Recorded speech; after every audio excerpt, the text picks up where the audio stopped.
alive. Is it possible to be possessed by more than one demon?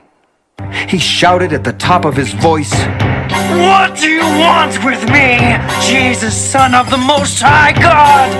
Swear to God that you won't torture me. for Jesus had said to him, Come out of this man, you evil spirit! Then Jesus asked him, What is your name? My name is Legion, he replied.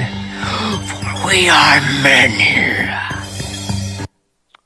Yes, the dramatized version of the Bible.